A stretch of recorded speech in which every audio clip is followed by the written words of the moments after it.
Ibu jamaah takziah rahmat Allah Subhanahu wa taala, sebelum acaranya kita mulai, dimohon sekali lagi pada Bapak Ibu jamaah sekalian yang masih berada di luar, dimohon untuk memasuki tempat acara dan menempati kursi-kursi. Masih banyak yang kosong di sebelah kiri saya yang kanan. Salam kesehatan, dia berwakum ayyukum ahsan amalah wa huwal azizul ghafur.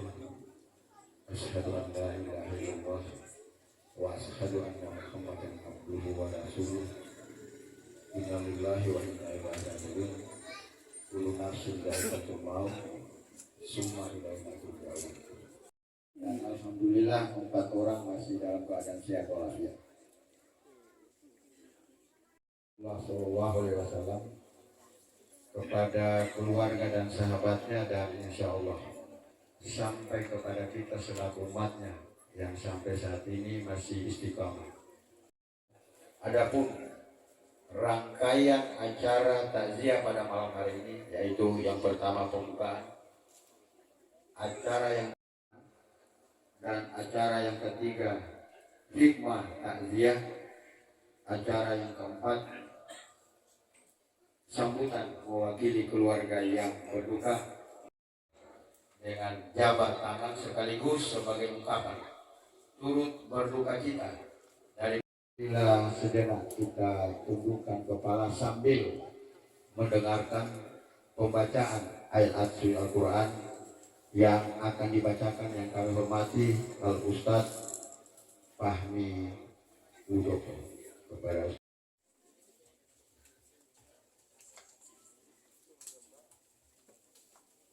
Minasyaitonir rajim.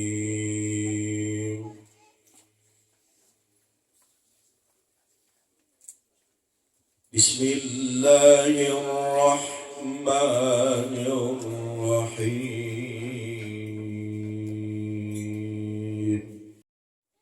Wa nufikha fis suri dzalika yaumul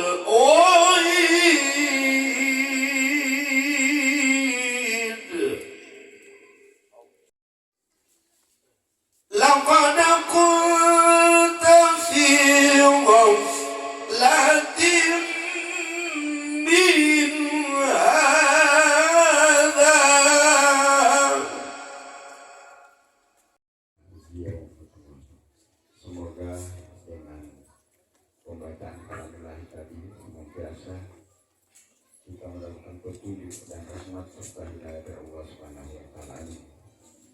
Bapak Ibu jamaah takziah yang dirahmati Allah Subhanahu wa taala, selanjutnya marilah kita ikuti bersama hikmah takziah yang akan disampaikan yang kami hormati Al-Ustadz Kiai Haji Zainal Abidin Ali Hamu, SAG MAG, Ketua MUI Kabupaten Banggai, sekaligus sebagai pimpinan Pondok Pesantren Al-Murad Keles Kelurahan Kaleke. Bismillahilladzi kana bi'ibadihi khabiran basira. Tabarakalladzi ja'ala fis sama'i burujan wa ja'ala fiha sirajan wa qamaran munira. Asyhadu an la ilaha illallah wa asyhadu anna Muhammadan abduhu wa rasul alladzi ba'athahu bil haqqi basyiran wa nadhira wa da'iyan ilal haqqi bi iznihi wa sirajan munira. Allahumma salli alaihi wa ala alihi wa sahbihi wa sallam tasliman katsiran. Amma ba'du. Kita membaktikan diri kita kepada Allah Subhanahu wa taala. Dan saya berharap di tahun 2024 ini mari kita buka lembaran baru, semangat baru dan jiwa baru. Kalau perlu istri harus punya daster baru. Yang ketika pergantian tahun itu berubah warna rambutnya, ada yang warna pink, ada yang hijau, itu juga perubahan. Tetapi banyak juga ada orang yang ketika di pergantian tahun itu, sekarang yang viral di televisi, di TikTok, ada seorang imam yang sujud ketika sholat subuh meninggal dunia. Ini yang harus kita mudah-mudahan terus seperti itu. Sudah badannya penuh dengan tato, meninggal dalam masjid karena bacuri celengan. Jangankan kepada kita, Ida amsayta fala tantadir sabaha. Apabila kamu mempunyai kesempatan di waktu sore, jangan menanti di waktu subuh, di waktu pagi. Wa ida asbahta fala tantadir masa'a. Dan apabila kamu mempunyai kesempatan di waktu pagi, jangan menanti waktu sore. Wa huzmin sikhatika limaradika. Dan ambillah percontohan sehatmu sebelum sakitmu. Wa min hayatika limautika. Dan ambillah hidupmu, percontohan hidupmu sebelum matimu. Jamaah sekalian, sesungguhnya hidup ini adalah ujian. Segala aktivitas yang kita lakukan itu selalu bernuansa ujian. Mau dapat kenikmatan pasti ada ujiannya. Kita dapat kesusahan ada ujiannya. Semua ini adalah ujian. Tinggal bagaimana caranya kita memaknai ujian dan kenikmatan itu sebagai sebuah rasa syukur yang ada di dalam diri kita. Bapak Ibu, di akhir tahun yang seperti ini saya ingin menitipkan pesan. Banyak orang yang pergantian tahun itu dirayakan dengan luar biasa. Padahal pergantian tahun ini sama dengan pergantian bulan. Dari bulan ke bulan. Cuma kan tahun satu kali. Sehingga ada orang bilang begini, Ustaz, ini 1 tahun 1 kali, ini pijat tahun. Pijat kalau mau pijat. Di rumah sakit puskesmas Kampung Baru sekarang banyak yang pijat ini. Kecelakaan. Sekarang pergi lihat. Jadi bisa kita membayangkan kenapa orang merayakan segala sesuatu itu dengan luar biasa, tetapi mempunyai makna yang kurang bagus. Bisa dibayangkan kalau pergantian kita dengan minum-minuman keras. Kalau meninggal dunia dalam keadaan minuman keras, kasihan. Ini mohon maaf saya ulang-ulang. Memang ini ada sosialisasi tentang bahaya minuman keras. Ada seorang guru, dia ambil 2 gelas. 1 gelas itu berisi air mineral, 1 gelas itu berisi cap tikus. Lalu guru itu mengatakan, anak-anak ini apa? Air mineral. Kalau yang ini cap tikus. Lalu guru itu mengambil 2 cacing. 1 cacing diletakkan di air mineral dan 1 cacing diletakkan di cap tikus. 3 menit kemudian cacing yang di cap tikus itu mati. Sementara cacing yang ada di air mineral itu hidup. Lalu guru itu mengatakan, anak-anak, bagaimana cacing yang ada di air mineral? Hidup, Bu Guru. Kalau cacing yang di cap tikus, mati, Bu Guru. Lalu guru itu mengatakan, kalau begitu, apa bahaya minuman keras? Serentak anak-anak itu mengatakan, kita harus minum cap tikus supaya cacing di perut kita mati. Jadi ini memberikan gambaran kepada kita semua, ternyata anugerah terbesar yang Allah berikan kepada kita itu bukan jabatan, bukan kedudukan, bukan kesehatan. Anugerah terbesar itu bukan dalam bentuk harta, popularitas, gelar, bukan itu. Tapi anugerah terbesar itu adalah ketika kita diberikan kesempatan oleh Allah dan kesempatan itu kita manfaatkan dengan sebaik-baiknya sehingga kita baik dalam di mata Allah. Itu yang harus kita lakukan. Nah, kalau dalam Al-Quran itu disebutkan Tabarakalladzi biyadihil mulku wa huwa ala kulli syai'in qadir alladzi khalaqal mauta wal hayata liyabluwakum ayyukum ahsanu amal. Dialah Allah yang menjadikan mati dan hidup untuk menguji siapa di antara kalian yang paling baik amalnya, bukan banyaknya. Yang paling baik amalnya. Karena itu kita dituntut dalam hidup ini untuk berbuat kebaikan. Lakukan kebaikan sekecil apapun, karena kita tidak pernah tahu dari mulut mana kebaikan yang mana yang mendatangkan kita ke surganya Allah Subhanahu wa taala. Kita tidak tahu kebaikan masa lalu. Jangan pernah takut dengan masa lalu. Kita harus berubah. Coba lihat kupu-kupu. Kupu-kupu itu punya sistem namanya metamorfosis, perubahan. Ada 3 bentuk perubahan kupu-kupu. Yang pertama, dari ular, sesuatu yang sangat menjijikkan. Kemudian berubah menjadi kepompong yang kurang enak dipandang. Tapi dari kepompong itu dia berubah menjadi kupu-kupu yang begitu indah. Seperti itu kita manusia. Jadi jangan dalam hidup ini kita hanya seperti ular terus yang menjijikkan orang lain. Kita harus berubah. Ingat, jangan takut dengan kesalahan. Kesalahan apapun di masa lalu, kita bisa menjadi orang yang baik hari ini. Saya ulangi, kesalahan apapun yang kita lakukan di masa lalu, kita bisa menjadi seorang yang baik hari ini kalau kita mau berubah. Perubahan itu mudah sesungguhnya. Ketika Allah masih memberikan kenikmatan menghirup udara kehidupan saat ini, sesungguhnya di situ kesempatan kita untuk berubah. Apapun yang kita lakukan dalam hidup ini, kuncinya satu. Pertama, sandarkan segala sesuatunya itu kepada Allah. Sama dengan begini, jangan kalau Anda menyayangi seseorang, jangan letakkan kecintaan Anda itu dalam hati, karena hati itu bolak-balik. Tapi letakkanlah seseorang itu dalam doamu, karena doa itu akan tercatat selamanya. Banyak-banyak berdoa. Sekarang ini istri harus berubah. Suami keluar pergi ke sekolah, keluar di muka pintu berdoa, ya Allah, mudahkan rezekinya. Kalau rezeki itu jauh, dekatkan. Kalau sudah dekat, permudahkan dia mendapatkannya. Ini sekarang banyak istri-istri yang ketika suaminya datang dia cuma buat TikTok, buat Facebook. Saya ingat ada seorang istri, dia ahli Facebook. Jadi dia bilang suaminya sementara main buka HP, tiba-tiba istrinya bilang, Pak, coba lihat sampai foto yang tahun 2022. Suaminya bilang, Ibi, waktu tahun 2020, nah ini macam 18 tahun. Yang betul iyo. Ya ambil lagi foto yang satu, yang 2003. Coba Pak, yang 2003 sampai foto, subhanallah macam usia 20 tahun. Dia bilang kalau yang aslinya, dia bilang dia macam 22 tahun. Dia bilang kalau secara keseluruhan, dia bilang jumlah saja. Bukan bertambahnya usia kita, tapi justru berkurangnya umur kita, usia kita. Saya ingin menyampaikan, dulu ketika kita usia 20 tahun, 12 tahun, atau 20 tahun, terang bagaya. Waktu 20 tahun. Ketika usia kita 30 tahun, terang bercahaya. Ketika umur kita 40 tahun, terang mulai bahaya.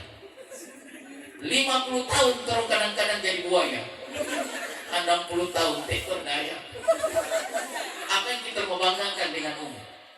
Saya ingat ketika Harun Ar-Rasyid datangi dia punya tukang kebun. Secara usia orang ini sudah lanjut usia, tapi ketika ditanya oleh Harun Ar-Rasyid, berapa usiamu? Dia bilang baru 17 tahun. Harun Ar-Rasyid marah. Kenapa Anda mengatakan bahwa usia Anda itu baru 17 tahun? Apa jawab orang tua itu? Memang secara angka usia saya 72 tahun, tapi baru 17 tahun saya berbakti kepada Allah Subhanahu wa Ta'ala. Sehingga ada seorang kakek ketika melihat ada seorang anak kecil yang menangis, dia tanya, kenapa Anda menangis? Dia bilang, saya menangis karena saya takut api neraka. Apa jawab kakek itu? Tak usah takut, Anda masih kecil, Anda masih anak-anak, belum ada kaitannya dengan api neraka. Apa jawab anak kecil itu? Kakek, tidakkah kakek mengetahuinya?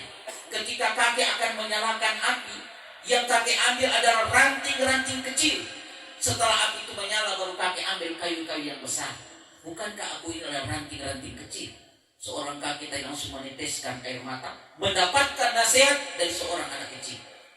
Oleh karena itu, ketika kita berhadapan dengan orang lain, anggap saja orang itu lebih baik daripada kita. Anggap saja orang itu lebih mulia daripada kita. Jangan menganggap kita yang lebih mulia. Ketika kita berhadapan dengan seorang anak muda, anggap saja anak muda itu lebih baik daripada kita. Kenapa? Karena dengan kemudaan itu dia belum terlalu banyak untuk melakukan kemaksiatan. Ketika kita berhadapan dengan orang yang lebih tua, anggap saja orang itu lebih mulia daripada kita. Kenapa? Karena dia duluan beribadah kepada Allah ketimbang kita. Jadi usia kita yang sekarang ini kita manfaatkan dengan sebaik-baiknya. Saya mohon maaf Bapak dan Ibu sekalian, dengan usia saya yang sudah 56 tahun, memang Allah mulai cabut satu persatu itu nikmat. nikmat kesehatan, nikmat kekuatan, semua dicabut pelan-pelan oleh Allah Subhanahu wa taala. Nah, apakah kita mau menunggu nanti kita sudah tua sekali baru kita mau beribadah kepada Allah? Kan tidak seperti itu. Justru kesempatan yang ada, kekuatan yang ada ini, itulah yang kita manfaatkan dengan sebaik-baiknya untuk lebih dekat kepada Allah Subhanahu wa taala. Sehingga cucilah mukamu dengan air mata. Jadi ketika terjadi pergantian tahun sebenarnya kita harus banyak menangis di hadapan Allah Subhanahu wa taala. Merenung, mengevaluasi. Ingat, api di dunia itu hanya bisa dipadamkan dengan air. Tapi api di akhirat hanya bisa dipadamkan dengan air mata. Maka menangislah kita sebanyak-banyaknya. Sehingga Jalaluddin Rumi pernah berucap begini, bunga mawar di taman itu tidak pernah merka sebelum langit meneteskan air matanya. Anak kecil saja tahu bahwa ibu yang merawat dia tidak akan mengalirkan susu ke mulutnya sebelum anak itu menangis lebih dahulu. Karena itu kalau kamu ingin agar sang perang agung datang kepadamu mengalirkan susu anugerahnya, menangislah kamu kepada Allah sebanyak-banyak. Banyak menangis. Ibu-ibu sekarang banyak menangis. Apalagi kalau gaji belum terima. Jadi tangisan kita sesungguhnya itu keluhan kita kepada Allah Subhanahu wa taala. Jangan kita mengeluhkan kesedihan kita itu di Facebook, orang mau tahu semua. Apalagi ini mohon maaf, yang kita sudah ditinggalkan. Misalnya ada suami yang kerja di Morowali, yang sotek pulang-pulang, yang sotek pernah bawa WA, yang sotek pernah bawa telepon. Kalau 1 bulan suami sotek bawa telepon, so muntaber itu suami di sana. Tahu muntaber, mundur tanpa berita. Maka kalau kita suami itu keluar didoakan. Saya mohon maaf, saya ingat umi saya. Umi saya itu kalau abah saya mau keluar, dia berdiri buka pintu. Abah hati-hati. Nanti so hilang dari pandangannya motornya, baru dia masuk keluar ke dalam. Begitu juga dengan makan. Kalau kami anak-anaknya mau makan, tunggu abah belum datang. Tak tidur-tidur kita di pangkuannya ibu kita. Setelah datang baru dikasih bangun. Nah bangun, abah sudah datang, makan sama-sama. Ternyata ada pepatah orang-orang tua kita dulu mengatakan begini, walaupun kita orang sakit di tulang tetapi harus sama di tulang. Coba itu makan berjamaah. Sekarang budaya makan berjamaah kan tidak ada. So makan masing-masing. Bahkan banyak sekarang ini istri yang dimakan di luar baru dia posting. Tapi makan dengan suaminya tidak pernah dia posting. Ini mohon maaf. Kenapa saya bicara begini? Karena sampai istri dia begitu. Sayang, di mana bunda sekarang? Oh ada ikut ini. Jam berapa selesai? Oh jam sekian. Oh ya nanti sudah selesai di WA ya nanti saya jemput. Terima kasih sayang. Coba. Sedang Pak Mainan saya coba sampai istri. Begitu saya telepon, halo, assalamualaikum, waalaikumsalam. Saya tanya ibu sudah dibayar itu arisan? Sudah. Oh ya terima kasih sayang. Dia bilang biasa Jo. Sakit ini tulang-tulang, belum bisa ke masjid. Sementara dulu dia panggil DP istri, sayang, bikinkan kopi Ustaz, ini ada datang, yang manis ya. Begitu datang, istrinya jawab, tergopoh-gopoh, Ustaz nanti diminum ya. Pok ya nanti kalau kurang gulanya, nanti tak tambahin gula. Begitu pergi istrinya langsung dia bilang, terima kasih sayang. Saya subhanallah, setua masih bilang sayang-sayang. Saya luar biasa ini. Dia bilang, maaf Ustaz, saya selalu lupa DP nama. Kasihannya bapak. Saat Zainal terakhir. Bisa dibayangkan kalau ada malaikat, misalnya dia datang kepada seseorang, misalnya ini, dia datang sama saya, Zainal, saya Allah perintahkan untuk mencabut nyawamu besok karena sesuai dengan urutan ajal. Misalnya saya Abidin, Allah memerintahkan saya untuk mencabut nyawamu besok karena sesuai dengan urut ajal. Abidin, saya jawab sabar dulu. Memang sampai nama Abidin, tapi dipanggil hari-hari Zen. Jadi ini kalau berdasarkan nama abjad. Ini mohon maaf, ada seorang dua anak muda yang bersaudara, namanya Zainal, yang satu Zen. Saya tidak bilang nama orang lain yang orang tersinggung. Tiba-tiba malaikat ini datang sama Zainal. Dia bilang, Zainal, Allah perintahkan saya untuk mencabut namamu besok sesuai dengan daftar urutan. Dia lihat Zainal Abidin nomor urut 1. Sementara DP taman yang biasa-biasa terakhir Zain, grup terakhir. Apa jawab Zainal Abidin? Dia bilang, malaikat, terus terang nih saya tahu bahwa saya sudah besok mau meninggal dunia. Tapi karena kau sudah datang bertamu, saya mau layani Anda dulu. Saya ingin berbuat baik. Dia kasih makan itu malaikat. Begitu malaikat makan, tak tidur lantaran kekenyangan. Dia ambil itu catatan, baru dia hapus. Yang Zainal dia kasih ke bawah, yang dia kasih ke atas. Sampai saat tidur. Kalau begitu karena kebaikanmu saya jadi cabut dari atas, sampai cabut dari bawah.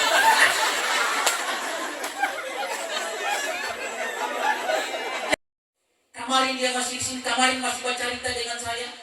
Memang ada perbedaan ketika ada orang yang meninggal yang masih muda 50 tahun ke bawah dengan 50 tahun ke atas, beda itu reaksi orang.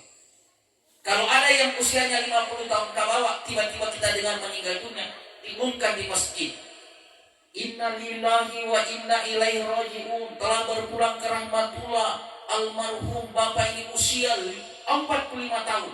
Biasanya reaksi orang mengatakan, Inna lillahi wa inna raji'un, dia masih muda sekali. Kemarin padahal dia dengan ini, DP bapak yang sakit, yang setua tapi belum meninggal, dia yang sudah meninggal. Disebut-sebut terus itu dia punya keluhan dan kebaikan.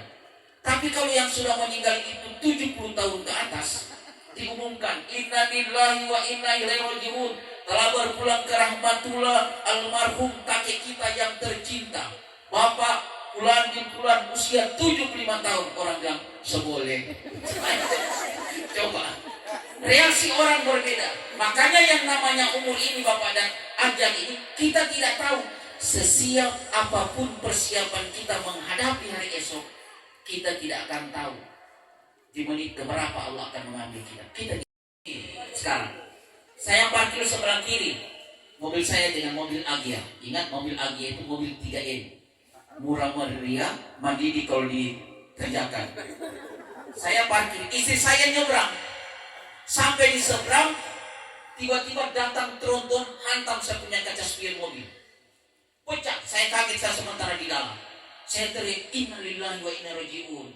Saya harap itu orang berhenti, mobil tronton itu berhenti. Ternyata dia kabur.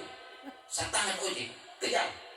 Saya dapat di sini toko air mancur. Saya bilang turun, padahal dia basah badan, kumis tabang. Saya turun. Begitu turun, puncak pasti. Padahal saya kecil. Jadi orang kalau salah pasti jadi kecil. Sampai saya kenal dengan pengacara kita kondang. Ketika dia punya masalah, dia tidak mampu membela dirinya sendiri. Begitu saya kasih turun, saya bilang, Bapak tahu Bapak punya kesalahan? Dia bilang tahu. Kenapa Bapak lari? Dia bilang saya gugup. Saya bilang di mana ini mobil petampak? Dia bilang di sana di Anekaria. Saya bilang kasih tahu yang pemilik mobil, saya akan ke sana dan saya lapor polisi. Tak kumpul ojek-ojek, load saja Ustaz. Saya bilang jangan. Begitu dia sudah pergi, saya bilang langsung ke sana, pucat pasti dia. Saya langsung tahan ojek lagi, balik pulang ke sana. Sampai di sana istri saya bilang, dia marah-marah. Begitu marah dia bilang, itu bayar lagi mobilnya. Nah perempuan kan begitu. Saya jawab memalintang, saya bilang, lebih baik ini kaca spion yang disambar. Kalau mana yang disambar, saya kawin lagi. Tadi yang sampai istri. Di depan itu pasti ada kebahagiaan. Jadi kalau kita menderita, kita ditimpa ujian, sabar kuncinya. Kenapa? Karena ada rencana Allah yang dia memberikan kepada kita yang kita tidak tahu. Bapak Ibu, saya mau tanya, biasanya Bapak Ibu pernah makan di warung. Ketika mau makan di warung, tiba-tiba saat mau bayar, Pak, mohon maaf, sudah dibayarkan. Siapa? Ada Bapak yang di sana. Kan ini rezeki. Tidak semua orang punya gaji, tapi semua orang pasti punya rezeki. Tidak semua orang punya gaji, tapi semua orang pasti punya rezeki. Gaji itu dari atasan, rezeki itu dari Allah. Gaji itu setiap bulan, rezeki itu setiap saat. Gaji itu didapat dengan usaha kerja keras, tapi rezeki itu didapat dengan usaha iman dan takwa. Farhan, ini tanggal 11 dia berangkat umroh. Jadi tahu Pak, saya ikut MTQ dari Dewan Hakim, dicabut dua orang yang akan berangkat umroh, dicabut. Habis satunya doa. Bukan kita orang yang dapat itu Imam Masjid Agung dengan Departemen Agama. Apa Ustaz bilang? Ketua MIP doa tek makbul. Memang saya tidak dapat di sini. Begitu pulang, Ustadz posisi di mana? Ada di jalan. Bisa merapat, bisa. Begitu datang, Ustadz bisa berangkat umroh? Coba. Rezeki. Jadi saya takut. Boleh tidak? Saya jawab boleh. Kenapa? Karena dia menyadarkan segala sesuatunya itu kepada Allah, bukan kepada makhluk. Hilang dari rasa takut. Lalu dia tanya, Ustadz, saya ini mencintai suami orang. Dan suami orang itu juga mencintai saya. Kira-kira ada doa yang dibaca supaya besok istri tidak marah sama saya? Ada yang dibaca? Saya bilang ada. Baca apa Ustaz? Saya bilang baca situasi. Jangan di-load. Itu terbatas. Yang kedua, sadari bahwa kematian itu akan datang kepada kita.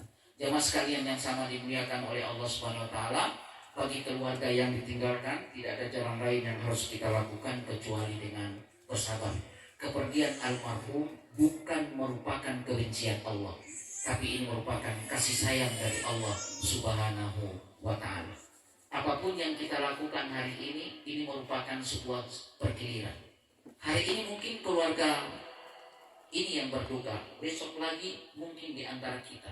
Karena itu tidak semata-mata kita kekal di dunia ini. Ada batasnya dan ada akhirnya.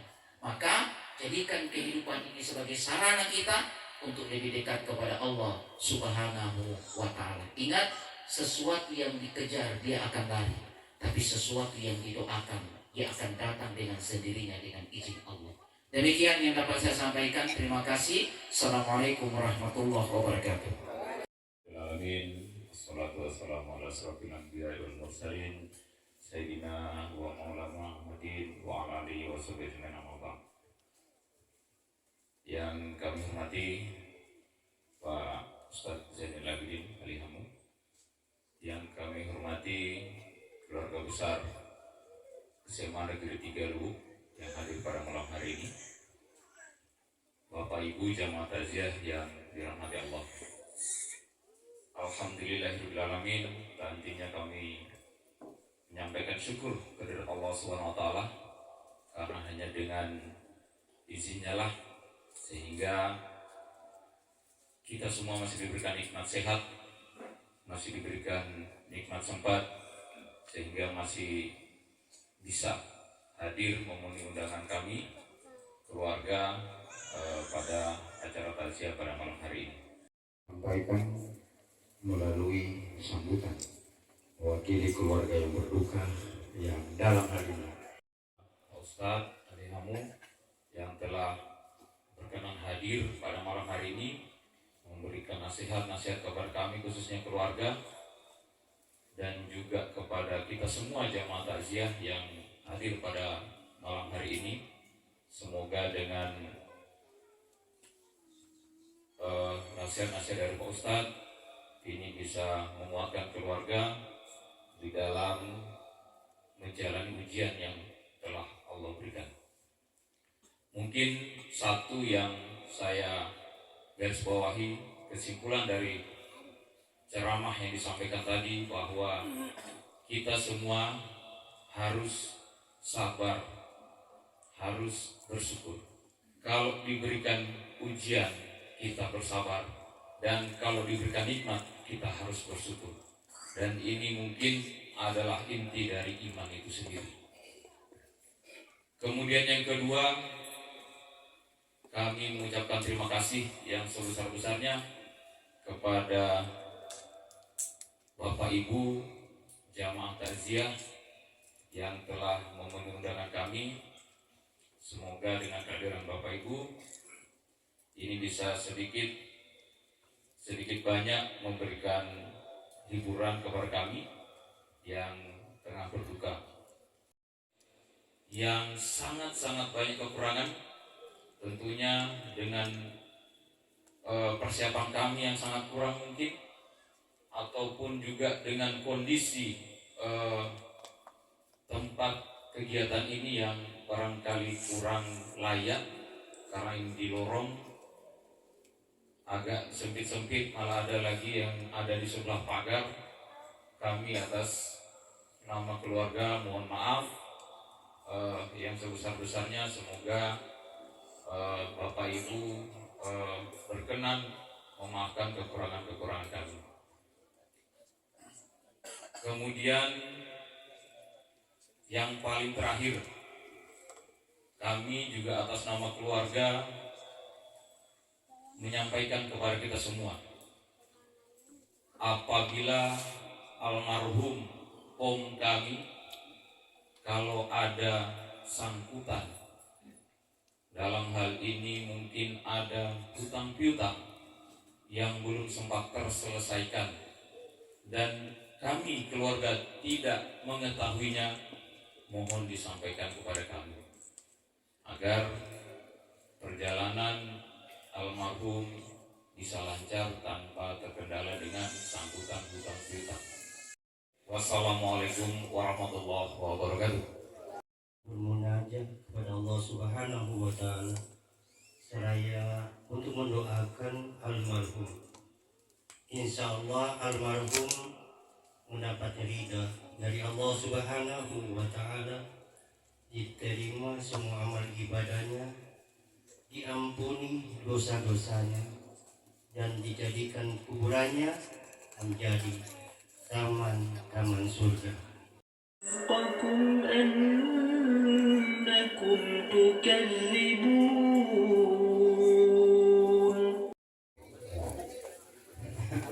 Dan demikian maka seluruh rangkaian acara takziah atas berpulangan rahmatullah orang kita almarhum Samsul Jasman atau Om Tatu pada malam hari ini akan selesai. Sekian dan terima kasih. Billahi syaitanir rajim. Wassalamualaikum warahmatullahi wabarakatuh.